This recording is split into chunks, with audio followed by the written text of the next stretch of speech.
आज हम शुरू करेंगे हेमोपोएटिक सिस्टम। ठीक है, जो पेपर 2 का टॉपिक है और आज हम इससे शुरू करेंगे। ठीक है, चलिए आगे बढ़ते हैं। सबसे पहले एनसीईआरटी में पॉइंट ये दिया गया है कि ब्लड का कंपोजिशन बताइए। क्या बताया है कि ब्लड का कंपोजिशन बताइए। तो ब्लड के कंपोजिशन में हमने बायोलॉजी में पढ़ा था कि प्लाज्मा होता है और सेलुलर एलिमेंट्स होता है। प्लाज्मा कितने परसेंट है? 55%। और ये जो सेलुलर एलिमेंट्स है वो है 45%।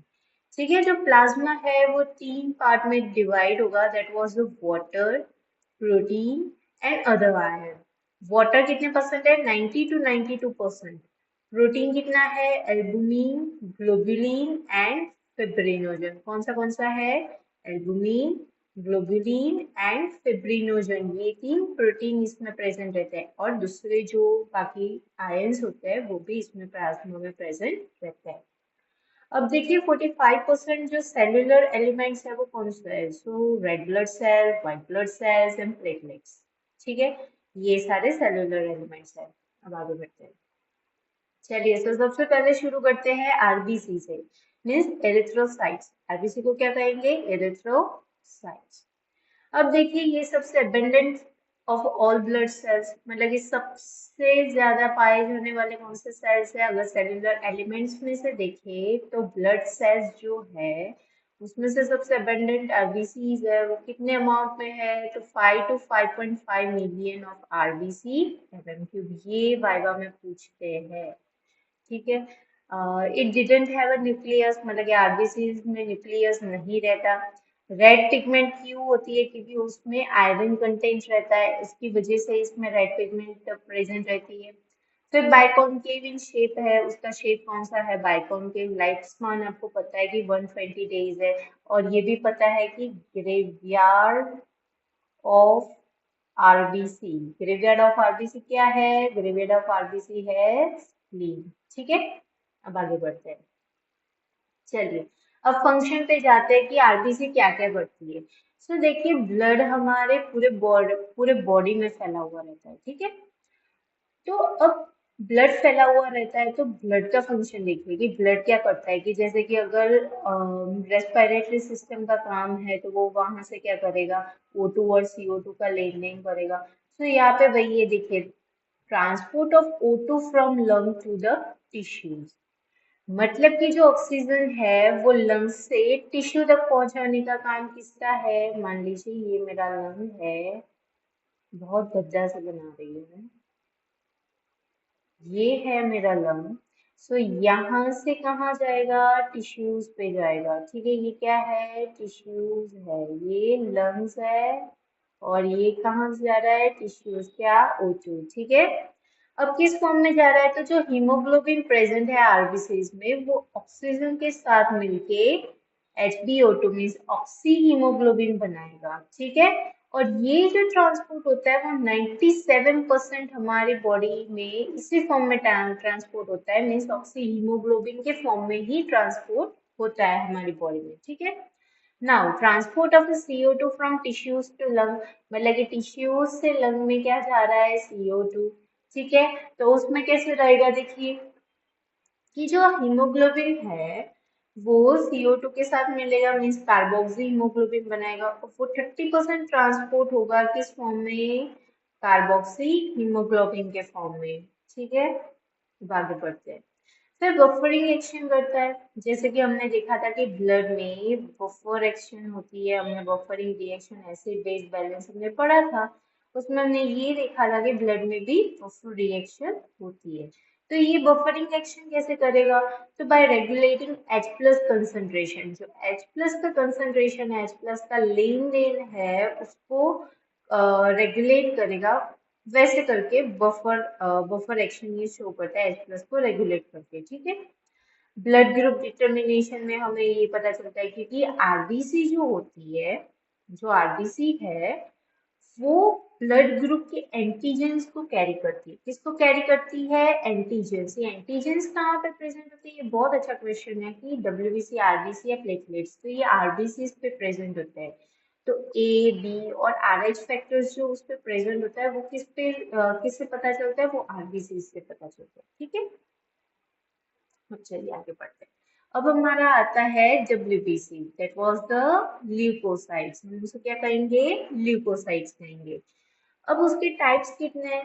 तो देखिए दो तरह के WBC होते हैं, ग्रेन्युलोसाइट्स एंड ए ग्रेन्युलोसाइट्स। मतलब ग्रेन्युलोसाइट्स मतलब कि जहाँ पे ग्रेन्यूल्स जो है वो प्रेजेंट होंगे, सेल्स के अंदर ग्रेन्यूल्स प्रेजेंट रहेंगे, ठीक है। एक ग्रेन्युलोसाइट्स का मतलब है कि एब्सेंस ऑफ ग्रेन्यूल्स। क्या? एब्सेंस ऑफ ग्रेन्यूल्स, ठीक है, उसे हम ए ग्रेन्युलोसाइट्स कहेंगे। अब देखिए जो ग्रेन्युलोसाइट्स है वो फर्दर 3 पार्ट में डिवाइड होते हैं। कौन से? अरे मतलब कि डिवाइड नहीं होते हैं। ग्रेन्युलोसाइट्स में क्या क्या प्रेजेंट है? That was neutrophils, eosinophils and basophils. ये जो 3 टाइप है हमारे WBC के, वो किस में फॉल करते हैं? तो ग्रेन्युलोसाइट्स में। ग्रेन्युलोसाइट्स में कौन से 3 टाइप है WBC के? तो न्यूट्रोफिल्स, इओसिनोफिल्स एंड बेसोफिल्स, ठीक है। बेन, जो बेन है ना, बेन गुजराती में लिखते हैं ना, टीशा बेन, हीरा बेन, देखना बेन, फलाना Ben. That Ben was came into the granulocytes, ठीक है। एक ग्रेन्युलोसाइट्स जो है उसमें दो आएंगे, that was the lymphocytes and monocytes. ML जो है, MLA, A for a granulocytes, ठीक है। तो लिम्फोसाइट्स और मोनोसाइट्स, ठीक है। अब आगे बढ़ते हैं। तो देखिए जो न्यूट्रोफिल है उसे हमने देखा, देखिए ये है न्यूट्रोफिल्स, उसमें 5 से लेके 7 लूप्ड प्रेजेंट होते हैं। तो देखिए ये fine granule with eosin and methylene blue stain, ठीक है। यहाँ पे जो लिखा मल्टी लोब्ड न्यूक्लियस है, ये है न्यूट्रोफिल। स्लाइड्स जो होती है वो नॉर्मली आइडेंटिफाई करने को बोल सकते हैं इंडोफाइबा स्पॉटिंग में, ठीक है। तो इसको ध्यान से देखिए। इओसिनोफिल्स है वो बाइलोब्ड है। क्या है? बाइलोब्ड, इसके पास 2 लोब है। और coarse granule with eosin stain, coarse granule with eosin stain. अब ये भी बाइलोब्ड है, ये भी बाइलोब्ड है, इसमें भी कोरस ग्रेन्यूल है, बट कलर का डिफरेंस है बेसोफिल्स और इओसिनोफिल्स में। इओसिनोफिल्स में रेड कलर दिखेगा, इसमें ब्लू कलर आएगा। Coarse granules with methylene blue stain, ठीक है। और ये बाइलोब्ड न्यूक्लियस है। फिर मोनोसाइट्स, तो क्लियर साइटोप्लाज्म इसमें दिखने को मिलेगा और nucleus pushed to one side. जो न्यूक्लियस है वो एक ही तरफ पुश्ड हुआ रहेगा, ठीक है। लिम्फोसाइट्स है, न्यूक्लियस ऑक्यूपाइंग होल साइटोप्लाज्म, ठीक है। ये क्लियर साइटोप्लाज्म। चलिए अब आगे बढ़ते हैं। अब देखते हैं अबंडेंस ऑफ WBC, मतलब कि कितने अमाउंट में ये सारे WBC प्रेजेंट है, या हम ऑर्डर देखेंगे कि सबसे ज्यादा क्या है सबसे कम, ठीक है। तो उसके लिए ये वाली एक ट्रिक है कि never let monkey eat banana. क्या ट्रिक है? अगर याद आए तो क्या है? Never let a monkey eat banana. So and for neutrophils वो कितना परसेंट है? 60 to 62%। एल फॉर लिम्फोसाइट्स वो है 20%। एम फॉर मोनोसाइट्स वो कितना परसेंट है? 6 to 8% है। ई फॉर इओसिनोफिल्स एंड ये है 3 to 4%। और जो बनाना मीन्स बेसोफिल्स वो 1% से कम रहेगा, ठीक है। 0.5 to 1% नॉर्मल रेंज लिखी हुई होती है अगर आप कोई रिपोर्ट देखे तो, ठीक है। अब देखिए प्लाज्मा प्रोटीन की बात करते हैं। सो ये प्लाज्मा प्रोटीन क्या है? तो ये 92% वाटर है और 8 to 9% उसमें सॉलिड प्रेजेंट रहता है, ठीक है। आगे बढ़, सीरम। अब ये जो सीरम क्या है? तो when the blood clot is form after 45 minutes serum moves out of the blood clot. मतलब कि जब भी जो ब्लड क्लॉट, ये हमारा जो फिब्रिनोजन की ये वाली जो जाली बनती है, ठीक है, उसमें ब्लड का क्लॉटिंग होता है। फिर यहाँ से छोटे छोटे फोरे, जैसे हम क्या कहते हैं, हाँ, ड्रॉपलेट्स की तरह ये जो ooze आउट होता है ना, जो पानी, जैसे कि हमें कभी लगता है तो फिर उसमें से थोड़ा बहुत पानी निकलता है, वाटरी स्लाइमी थोड़ा सा, ठीक है। तो वो पानी क्या है? दैट वाज द सीरम, ठीक है। When a blood clot is formed after 45 minutes serum moves out of the blood clot, ठीक है। अब देखिए volume of a serum. Is equals to volume of plasma, मतलब कि सीरम का वॉल्यूम उतना ही होगा जितना उसमें प्लाज्मा रहेगा। और सीरम क्या है? प्लाज्मा माइनस फिब्रिनोजन, मतलब कि सीरम में प्लाज्मा प्रेजेंट होता है बट फिब्रिनोजन प्रेजेंट नहीं होता, क्योंकि ये जो जाली है ना उससे फिल्टर आउट होके बाहर आता है। जाली मतलब कि जो फिब्रिन का जो ये जाली बना हुआ रहता है उससे बाहर आता है एज ए ड्रॉपलेट फ्रॉम में। तो सीरम क्या है? जब प्लाज्मा में से, सीरम प्लाज्मा ही है बट उसमें से फिब्रिनोजन को निकाल दोगे तब जाके हमें सीरम मिलेगा। ठीक है, प्लाज्मा कितने टाइप के होते हैं? तो serum albumin, serum globulin and fibrinogen, ये थ्री टाइप्स ऑफ प्लाज्मा है, थ्री टाइप्स ऑफ प्लाज्मा। अब देखिए इसमें मैंने सीरम एल्बुमिन, सीरम ग्लोबुलिन क्यों लिखा है? क्योंकि जो एल्बुमिन प्रोटीन है उसमें सीरम प्रेजेंट रहेगा। ठीक है, ग्लोबुलिन में भी सीरम प्रेजेंट रहता है बट ये जो फिब्रिनोजन है उसकी सीरम से बनती नहीं है, तो यहाँ पे सीरम प्रेजेंट नहीं रहता। ठीक है, इसीलिए मैंने यहाँ पे सिर्फ फिब्रिनोजन लिखा है। चलिए अब आगे बढ़ते हैं। अब क्वेश्चन ये उठता है कि व्हाट इज प्लाज्मा? क्या उठा? What is plasma?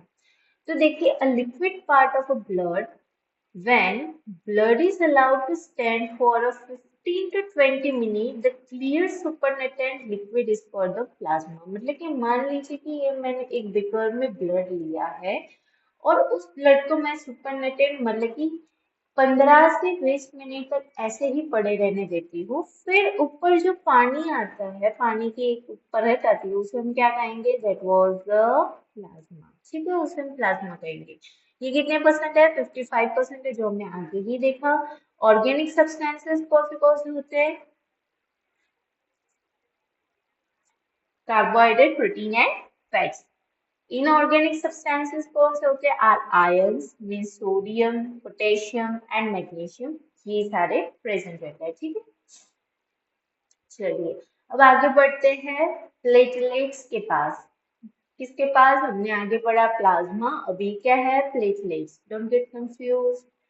ये small, colorless, non-nucleated cell having a cell membrane and cytoplasm। Platelets क्या है? छोटे हैं, कलरलेस है, न्यूक्लियस उनके पास नहीं है, पर उनके पास सेल मेम्ब्रेन है और साइटोप्लाज्म है। ठीक है, अब उनका जो सेल मेम्ब्रेन है वो किससे बना हुआ रहता है? तो glycoprotein and phospholipid as usual, इसी का ही बना हुआ रहता है। ठीक है, ये क्या प्रिवेंट करेगा?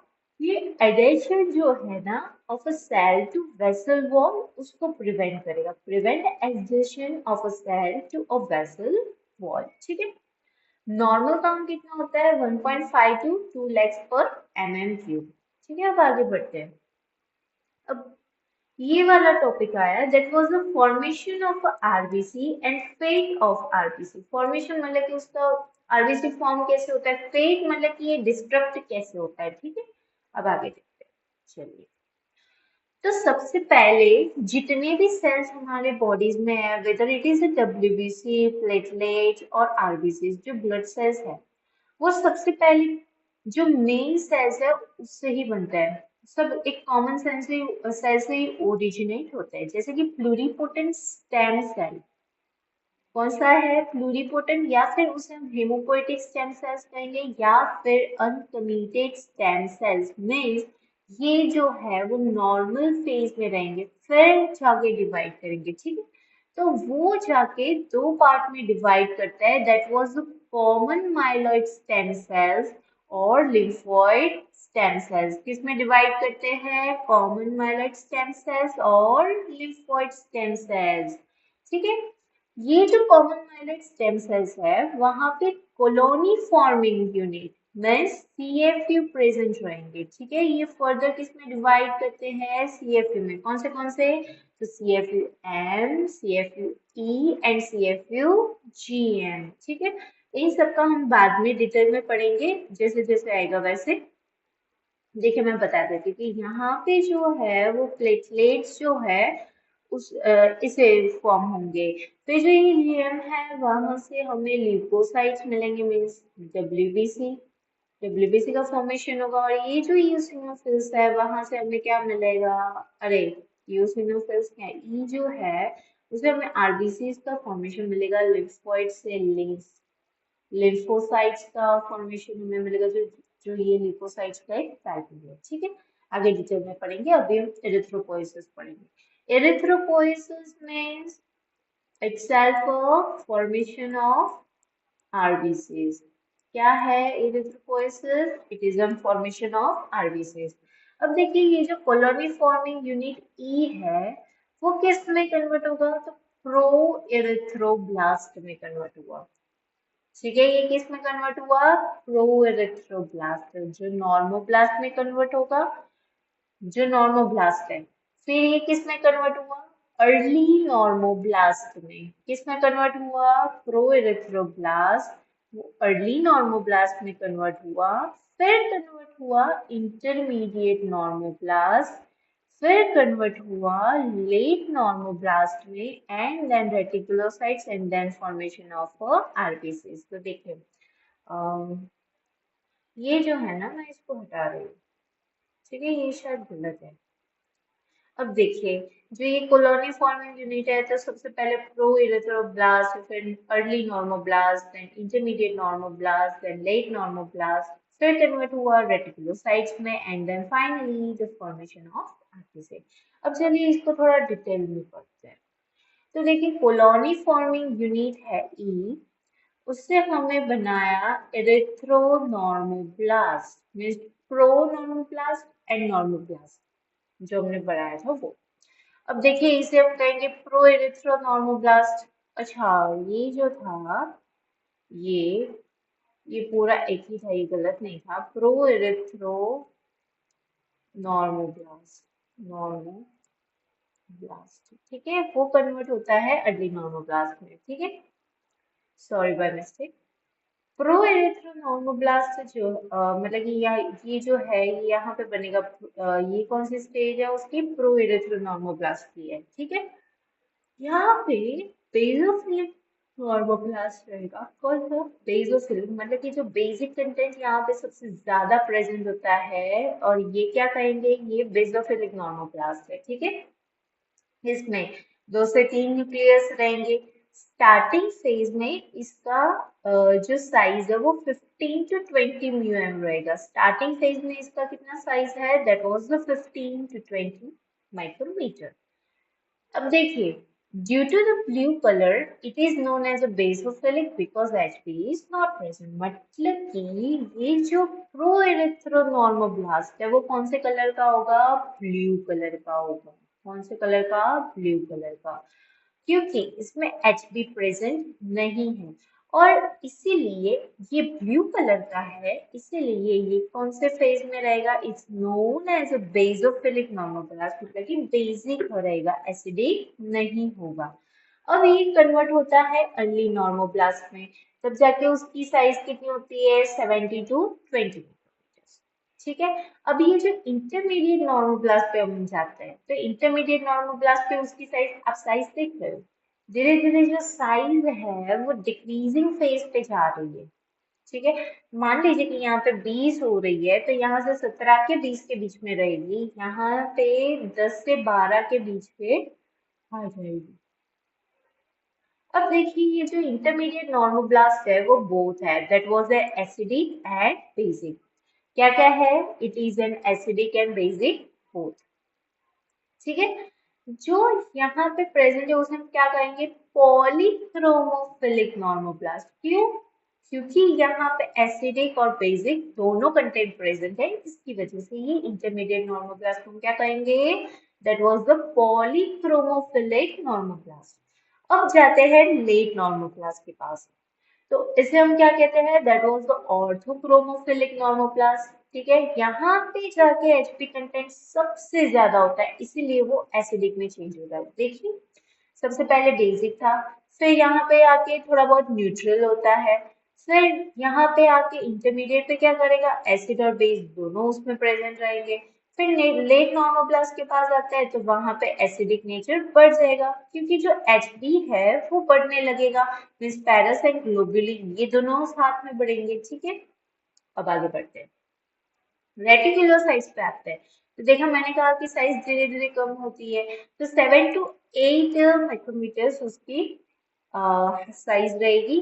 रेमिनेंट आरएनए मतलब कि जो बचा जो अभी completely developed नहीं हुआ है, that was an immature RBC cells। इसमें remnant RNA मतलब कि इसमें RNA भी प्रेजेंट रहता है। ठीक है, RNA किसमें प्रेजेंट रहता है? रेटिकुलोसाइट्स में प्रेजेंट रहता है। ठीक है, अब ये जो कन्वर्ट होगा आरबीसीज में, अब आरबीसीज में कन्वर्ट होके क्या होता है, देखिए easily flow in blood vessels, मतलब कि इजीली ब्लड वेसल्स में फ्लो करता है और इंक्रीज क्या करता है? Surface area. ठीक है, यहाँ पे ऑक्सीजन को एब्जॉर्ब करने वाली कैपेसिटी बहुत ज्यादा होती है।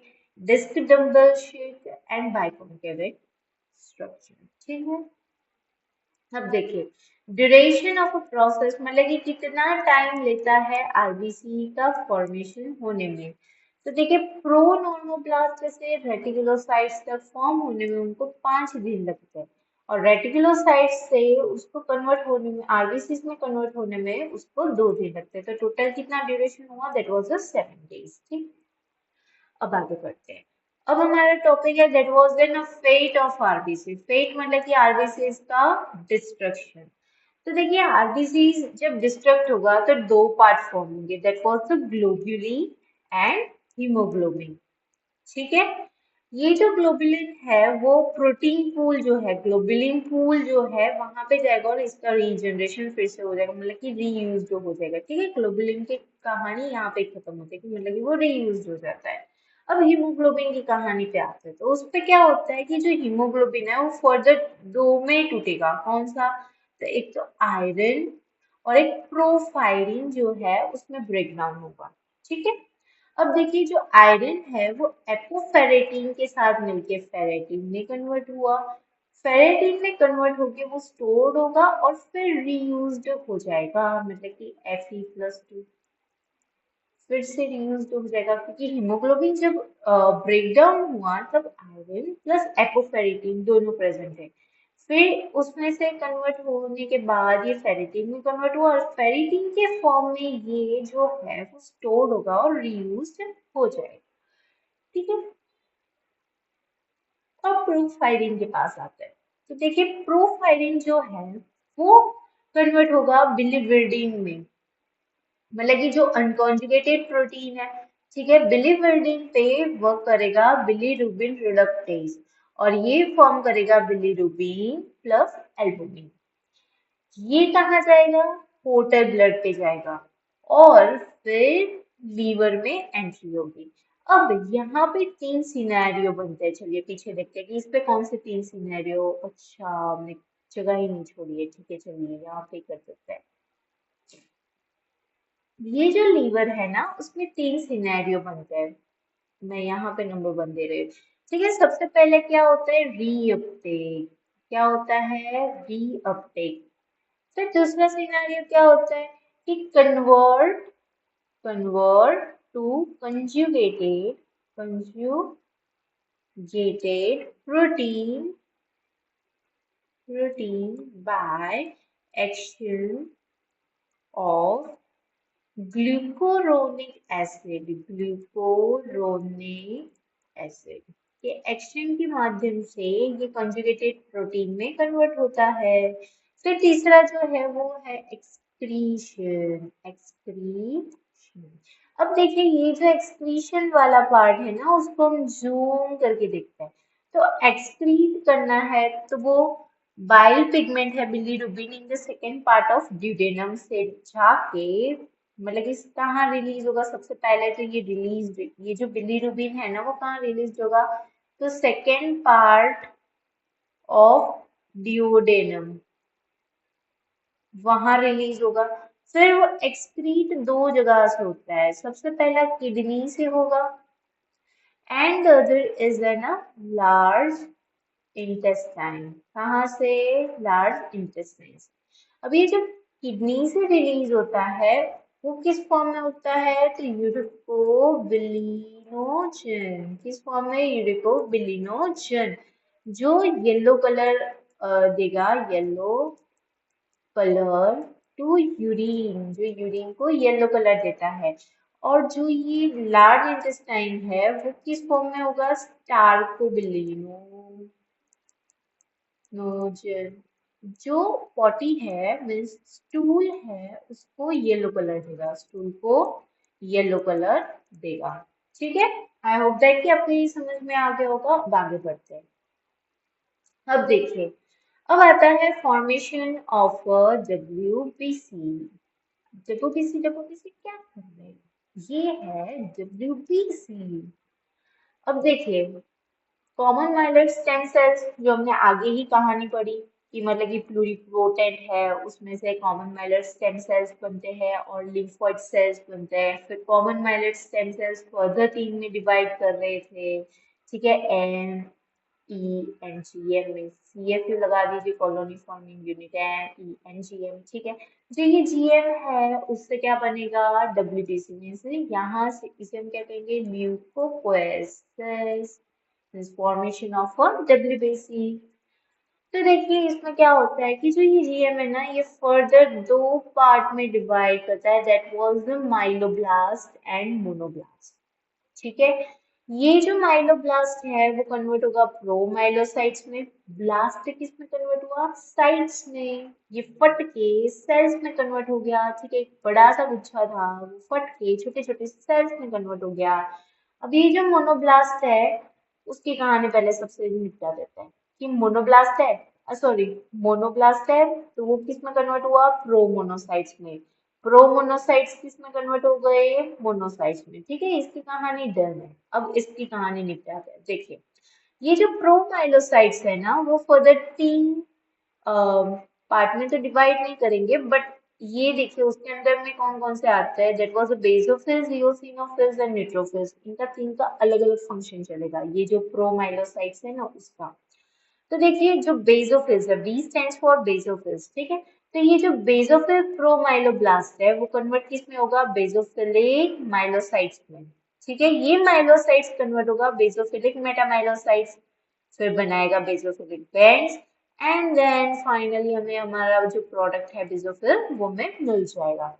अब देखिए सब में यही कहानी रिपीट होगी कि देखिए प्रोमाइलोब्लास्ट है, माइलोसाइट्स मेटामाइलोसाइट्स, फिर बेंच बनेंगे और फिर हमें फाइनल प्रोडक्ट मिल जाएगा। आगे सिर्फ इओसिनोफिल्स लिखना है, कहीं पे बेसोफिल्स लिखना है या कहीं पे न्यूट्रोफिल्स लिखना है, बट फॉर्मेशन सेम ही process, promyeloblast, myelocytes, metamyelocytes, bands, and then final product जो आपने आगे लिखी है वही लिख देनी है। ठीक है, ऐसे करके डब्ल्यूबीसी का फॉर्मेशन होता है।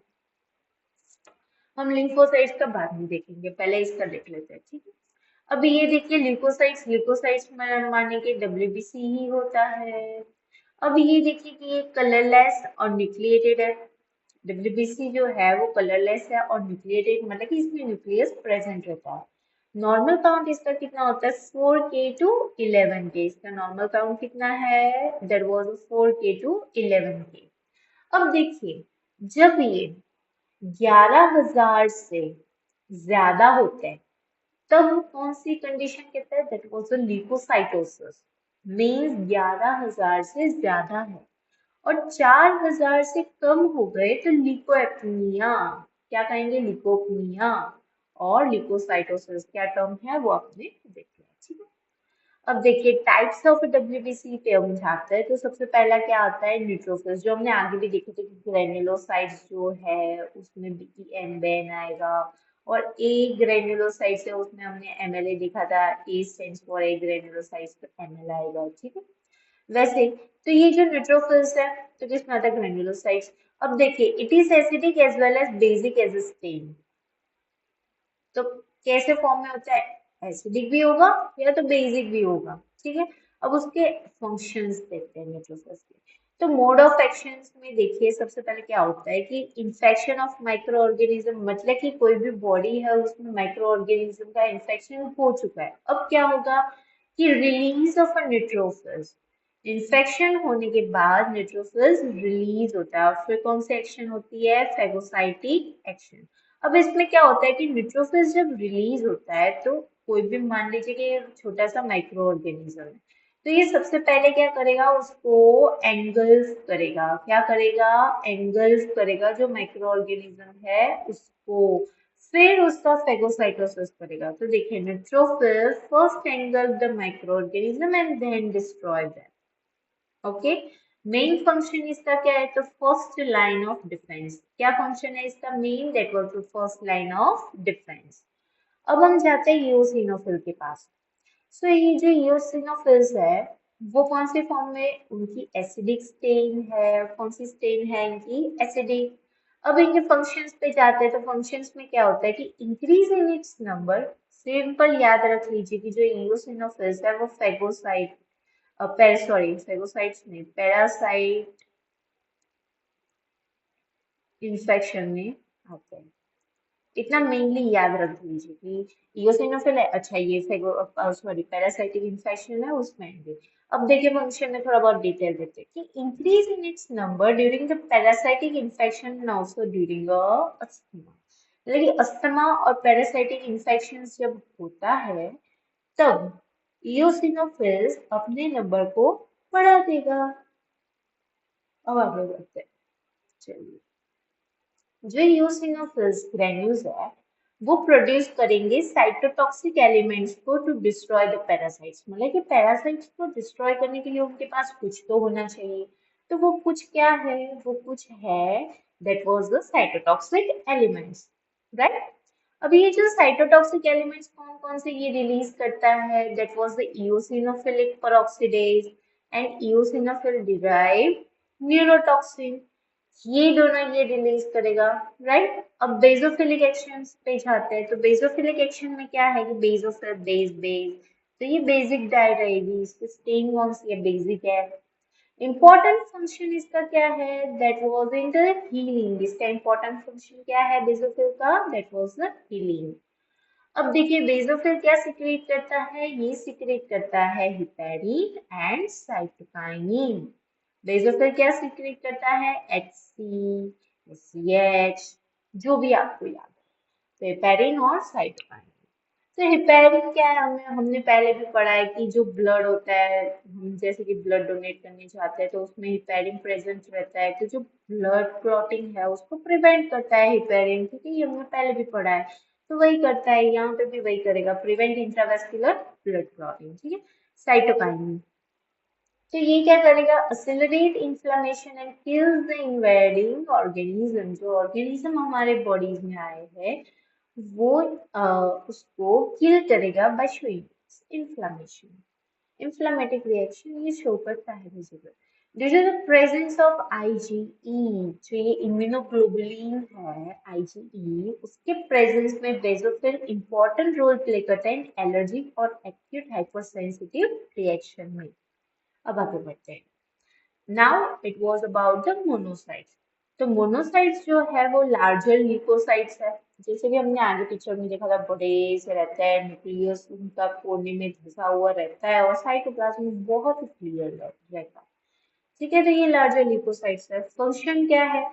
तो ये न्यूट्रोफिल्स के साथ मिलके first line of defence mechanism show करेगा किसके against? Against the bacteria and kill the bacteria by the process of phagocytosis. मतलब कि न्यूट्रोफिल्स के साथ मिलेगा, फिर फर्स्ट लाइन डिफेंस मैकेनिज्म करेगा, फिर बैक्टीरिया के अगेंस्ट ये डिफेंस मैकेनिज्म रहेगी और उसको किल करेगा by the process of phagocytosis.